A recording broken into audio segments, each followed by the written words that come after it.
Welcome to Telugu scribe. నేను మీ journalist Kavya. అయితే హైడ్రా ఒకవైపు, మున్సిపాలిటీ ఒకవైపు. నాకు తెలిసి ఇల్లు పోటీగా ఒకరి మీద ఒకరు పోటీ పెట్టుకున్నారు. మేము ఇన్ని ఇల్లు కూల్చాలంటే మేము ఇన్ని ఇల్లు కూల్చాలని. అందుకనే సామాన్య ప్రజలకి గుండె దడ పుట్టిస్తారు, కంటి మీద కునుకు లేకుండా చేస్తున్నారు. అయితే హైడ్రా చేసే పనిని ఎవ్వరు కూడా వ్యతిరేకిస్తలేరు.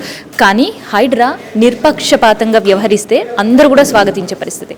సామాన్యులకు ఒక న్యాయం, విఐపీలకు ఒక న్యాయం అన్నట్టే వ్యవహరిస్తుంది హైడ్రా. సో ప్రజెంట్ మనతోటి మాజీ మంత్రివర్యులైన శ్రీనివాస్ గౌడ్ ఉన్నారు. ఒకసారి మాట్లాడదాం. మనకందరికీ తెలిసిందే హైడ్రా. సో ఎవరు కూడా హైడ్రా చేసేది మంచి పని కాదు, లేదంటే హైడ్రా కూల్చుడు కరెక్ట్ కాదని ఎవరు అనట్లేరు. ప్రతి ఒక్కరు కూడా స్వాగతిస్తున్నారు. అసలు పర్సనల్గా మీ ఒపీనియన్ ఏంది హైడ్రా పైన? హైడ్రా ఉద్దేశం చాలా బ్రహ్మాండంగా ఉంది, ఎవరు కాదన్నారు. చెరువులు విస్తీర్ణం ఎంత, టోటల్ చెరువులు, ఎఫ్టీఏలు, బఫర్ జోన్ మొత్తం క్లియర్ చేయడం, నాలాలు, ఫిరంగి నాలా కావచ్చు, చాలా నాలాలు ఉన్నాయి. జీడిమెట్ల నుంచి హుస్సేన్ సాగర్ వరకు కావచ్చు, ప్రతి చెరువుకు, గండిపేట కావచ్చు, ఎంఎస్ఆర్ కావచ్చు, ప్రతి చెరువుకు నాలాలు ఉంటాయి. అవన్నీ హైదరాబాద్లో చాలా ఇంపార్టెంట్, అవసరమే.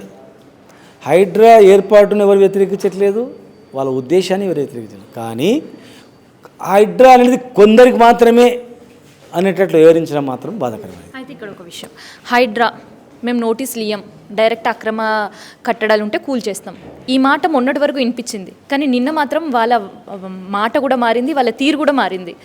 ఒకరికి నోటీసులు ఇస్తారు, ఒకరికి నోటీసులు ఇయ్యరు. ఒకరికి గడువు 30 రోజులని ఇస్తారు, ఇంకొంతమందికి 30 నిమిషాలు కూడా ఇయ్యరు. సో దీన్ని ఎట్లా తీసుకోవచ్చు? అంటే హైడ్రా పేరు మీద ఒక భయపెట్టి చేయాలన్నది. అంటే ఎవరెవరు ఏ రాత్రికి గులగొడుతారో తెలియదు, నోటీసు గులగొడతారు కదా, ఏదో చేద్దాం అనుకున్నారు, వ్యవహారం ఏదో చేద్దాం అనుకున్నారు, అది బెడిసి కొట్టింది. దానిలో ప్రజలలో చైతన్యం వచ్చేవరకే ఇగో చూయిస్తారు వాళ్ళే, ఇది ఎందుకు గులగొట్టలేదు, అతి తీవ్రమైంది. చెరువులలో నీళ్ళ కానుకున్నది ఎందుకు గులగొట్టలేదు, ఎక్కడో ఉన్న దానికి దృష్టి ఎందుకు పెడుతున్నారు, ఇది గులగొట్టాలని ప్రజల వ్యతిరేకం స్టార్ట్ కాగానే అది తప్పేటట్లేదు కదా, ఎట్లా మనం వేసుకున్న ఉచ్చు మనకే బీసుకొచ్చేటట్లుంది, ఎట్లా ఇప్పుడు మళ్ళీ నోటీసులు వచ్చేసింది. మళ్ళీ నోటీసులు, అది నోటీసులు పేదలకు లేదు, మళ్ళీ పేదల ఇండ్లకి వాడు అడిగేటోడు లేడు కదా, పేదలు అడిగేటోడు లేడు కనుక అసలు చెరువుల కుంటలు కానీ ఇండ్లు మైమ్నాలు కొడుతున్నారు. చెరువు లేదు, కుంట లేదు అక్కడ ఈ హైడ్రా పేరు మీద. అంటే రాష్ట్రం మొత్తంలో కూడా హైడ్రా లాంటిది ప్రతి జిల్లాలో జరుగుతుంది, హైడ్రా మాదిరి ప్రతి జిల్లాలో ఇట్లా అవుతుంది అని ఒక భయం గుప్పిట్లో భయపెట్టేయడానికి, ఇతర పార్టీల వాళ్ళని భయపెట్టేయడానికి, శత్రువులను భయపెట్టేయడానికి ఉపయోగపడేటట్లు అనిపిస్తూ ఉంది. నిజంగా ఉద్దేశం బాగుంది కదా. అందరూ కులగొట్టుకుంటారు. ఫస్ట్ ఎట్లా రావాలా, చెరువులలో నీళ్ళల్లో ఉండేవి కులగొట్టుకుంటూ రావాలా. పెద్ద పెద్ద బిల్డింగ్లు గవర్నమెంట్లో ఉన్న వాళ్ళే ముందు కులగొట్టాలి. ఆనాడు మేము ఇంజనీరింగ్ కాలేజ్ వచ్చినప్పుడు గవర్నమెంట్లో ఉన్న వాళ్ళ ఇంజనీరింగ్ కాలేజ్ ముందు బంద్ చేయండి, మీరు ఆదర్శంగా ఉండాలని చెప్పేసి. అట్లా మనం ప్రభుత్వంకు నిజంగా ఒక మంచి పేరు వాళ్ళ ప్రభుత్వానికంటే ఫస్ట్ ఆ ప్రభుత్వంలో ఉన్నటువంటి మంత్రులు, ఎమ్మెల్యేలు అని చెప్తారు కదా, ఫస్ట్ అవి కొట్టేసేయాలి. అన్నీ కొట్టేసినప్పుడు చూసినా అంత పారదర్శకంగా వస్తారు. తర్వాత నెక్స్ట్ కొట్టుకుంటూ రావాలి, అందరూ కొట్టేసేయండి. 111 తీస్తా అని అంటారు కదా, 111లో కూడా ఎన్ని పరిధి ఉంది, 111లో చూడండి ఎన్ని ఇండ్లు కట్టిన 111లో మొత్తం లెక్కేయండి. వేసి 111లో ఉన్న అన్ని కొట్టాలనుకున్నప్పుడు 111 మొత్తం కొట్టేయండి, అభ్యంతరం లేదు, ఎవరు కాదన్నారు. బఫర్ జోన్లు మొత్తం తీయండి, కంపల్సరీ తీయాలి. బఫర్ జోన్లు, ఎఫ్టీఏలు కంపల్సరీ తీయండి. మొత్తం చెరువులో ఉన్నటువంటి బఫర్ జోన్లు తీయండి, ఎఫ్టీఏలు తీయండి. 111 మొత్తం తీయాలనుకుంటే 111 మొత్తం కొట్టేసేయండి. కానీ ఒక్కొక్కరిని ఎక్కబెట్టుకుంటా గీనాయినం కొట్టాలంటే ప్రభుత్వానికి మంచి పేరు రాదు, ప్రజలలో మంచి పేరు ఉండదు, తిరుగుబాటు వస్తుంది. ఆ ఉద్దేశం అర్థమైపోతుంది ఈజీగా. మహబూబ్ నగర్లో పరిస్థితి ఎట్లా ఉంది? ఎందుకంటే నాకు తెలిసి హైడ్రా ఒకవైపు, మున్సిపాలిటీ ఒకవైపు పోటీ పడుతున్నట్టున్నారు. మీరెన్ని కొట్టిరంటే మేమెన్ని కూల్చేసినాం అన్నట్టు. అంటే వాళ్ళు టార్గెట్ మంచి పనులు అనుకుంటారు, రివర్స్లో ఉన్నారు వాళ్ళంతా. ఎన్ని గులగొడతామంటే ఎంత గొప్ప పనులు చేసినట్లా, ఎంతమంది కేసులు పెడతామంటే అంత గొప్ప పని చేసినట్లా. మంచి చేసే ఆలోచన లేదు ఇది.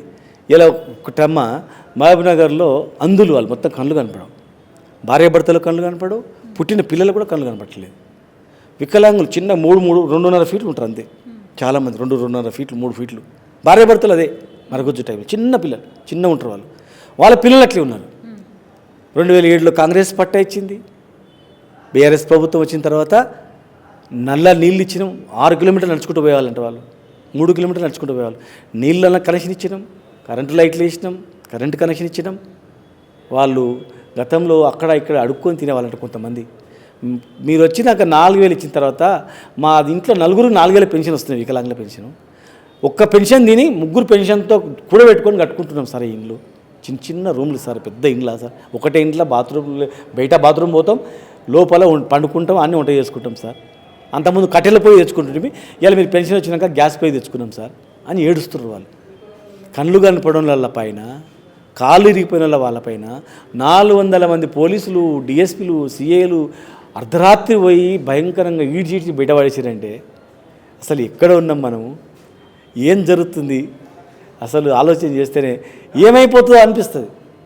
ఏమైపోతుందని మేము 14 ఏళ్ళు కొట్లాడి కేసులు కొట్లాటలు దెబ్బలు తిని జైళ్ళకు పోయి తెచ్చుకున్న తెలంగాణలో మొదలు బాగుపడాలి వాళ్ళు అనుకున్నాం. కానీ ఇవాళ వాళ్ళపైన 9 నెలల్లో దౌర్జన్యం చేయడం అనేది చాలా బాధాకరం. పెద్దోళ్ళని ఏమైనా చేయండి, బతకగలుగుతారు వాడు. కానీ వాడు కట్టుకున్న పేదోడు కట్టుకునేటువంటి ఆ ఇల్లు కొడగొడితే జీవితాలు కట్టుకోలేడు. ఇప్పుడు మళ్ళీ కట్టాడుగా, రూమ్ కూడా వేడిగా మళ్ళీ గుడిసెలనే ఉంటాడు. అంటే మీరు పేదోడు గుడిసెలనే ఉండి బతకాలనే ఉద్దేశం, అడక తినుకుంటూ ఉండాలనే ఉద్దేశం. పేదోడు చిన్న వాన్ పెన్షన్లతో కట్టుకొని ఒక ఇంట్లో చిన్న ఒక రూమ్లో ఉండలేడా? ఆడపిల్లలు కదా, వాళ్ళు బాత్రూమ్ ఎక్కడ పోతారు, అందులో స్నానం ఎట్లా చేస్తారు? ఎవడైనా ఆలోచన చేసిండా? ఒక రూమ్లో 4 ఆడపిల్లలు అందులో ఉన్నారు, వాళ్ళు స్నానం అందులోకి కళ్ళు కనపడదు, ఎట్లా స్నానం చేస్తారు, వాళ్ళు ఎట్లా తింటారు, ఎట్లా వండుకుంటారు? 4 కళ్ళు కనపడిన వాళ్ళు అన్నం ఎట్లా వండుకుంటారు చెప్పమ్మా? ఎంత బాధ, ఏడుపు రాదా? మనసులకు ఏడుపు రాదా? కనీసం 4 కళ్ళు కనపడిన వాళ్ళ దగ్గర ఒక ఆయన వికలాంగుడు అంటే ఈయన వంట చేసినే పెడతాడు. అట్లా కుటుంబాలు ఉన్నాయి. ఇట్లా ఎంత ఇది? దాని అన్ని పేద అన్ని కులాల వాళ్ళు ఉన్నారు. ఓసీ, బీసీ, ఎస్సీ అనుకుంటా మొత్తం మనదంతా ఒకటే జాతి రాని ఒక దగ్గర ఉన్న వాళ్ళంతా. ఒక కాలు పూర్తి ఉంటే సేమ్ అలాంటి వ్యక్తి అమ్మాయిని చేసుకున్నాడు. అతను కళ్ళు కనపడిన కళ్ళు కనపడిన అమ్మాయిని చేసుకున్నాడు, పెళ్లి చేసుకున్నాడు. వాళ్ళకి మళ్ళీ పుట్టింది మళ్ళీ కళ్ళు కనపడలే పుట్టిండు. వాళ్ళ ఎంత పాపం చెప్పండి వాళ్ళది. వాళ్ళని చూసి హృదయం ఎట్లా చెల్లించి ఎట్లా హృదయం రాలేదు వాళ్ళకి మాకు అర్థం కావట్లేదు. కనుక ఇది చేస్తే పేదలకు ఒక చట్టం, వీళ్ళకు ఒక చట్టం, గొప్పలకు ఉండొద్దు. అసలు పేదలకు ప్రత్యేకమైన చట్టం ఉండాలా. అలాంటి వికలాంగులకు వాళ్ళకు ప్రత్యేకమైన చట్టం ఉంది. కనుక వికలాంగుల పైన కానీ, అందులపైన కానీ, ఎస్సీ ఎస్టీల పైన కానీ, మహిళల పైన కానీ ప్రత్యేకమైన చట్టాలు మహిళలకు కూడా ఉన్నాయి ఈ దేశంలో. కనుక ఆయా ప్రతినిధులు సుమోటగా స్పందించి వాళ్ళపై విచారించి భవిష్యత్తులో ఈ దేశంలో కూడా ఎక్కడ జరగకుండా చేసేటట్లు యాక్షన్ తీసుకోవాలి. నేషనల్ ఉమెన్ రైట్స్ కమిషన్ కూడా యాక్షన్ తీసుకోవాలి. నేషనల్ విజిలెన్స్ కమిషన్ కూడా స్పందించాలి. ఇక్కడ లోకాయుక్త కానీ, న్యాయస్థానాలు కానీ స్పందించి, యువకులు, సామాజిక స్పృహ ఉన్న వాళ్ళు కూడా స్పందించి అక్కడ పాలమూరుని విజిట్ చేసి మళ్ళీ మహబూబ్నగర్ లాంటి సంఘటన ఎక్కడ జరగకుండా చేయాలని చెప్పి విజ్ఞప్తి చేస్తున్నాం. కొట్లాడి తెచ్చుకున్న తెలంగాణలో ఇలా కళ్ళ ముందే అన్నీ నాశనం అయిపోయే పరిస్థితి, మళ్ళీ సామాన్యులు, మధ్యతరగతి వాళ్ళు కంటనీడ పెట్టుకున్న పరిస్థితి.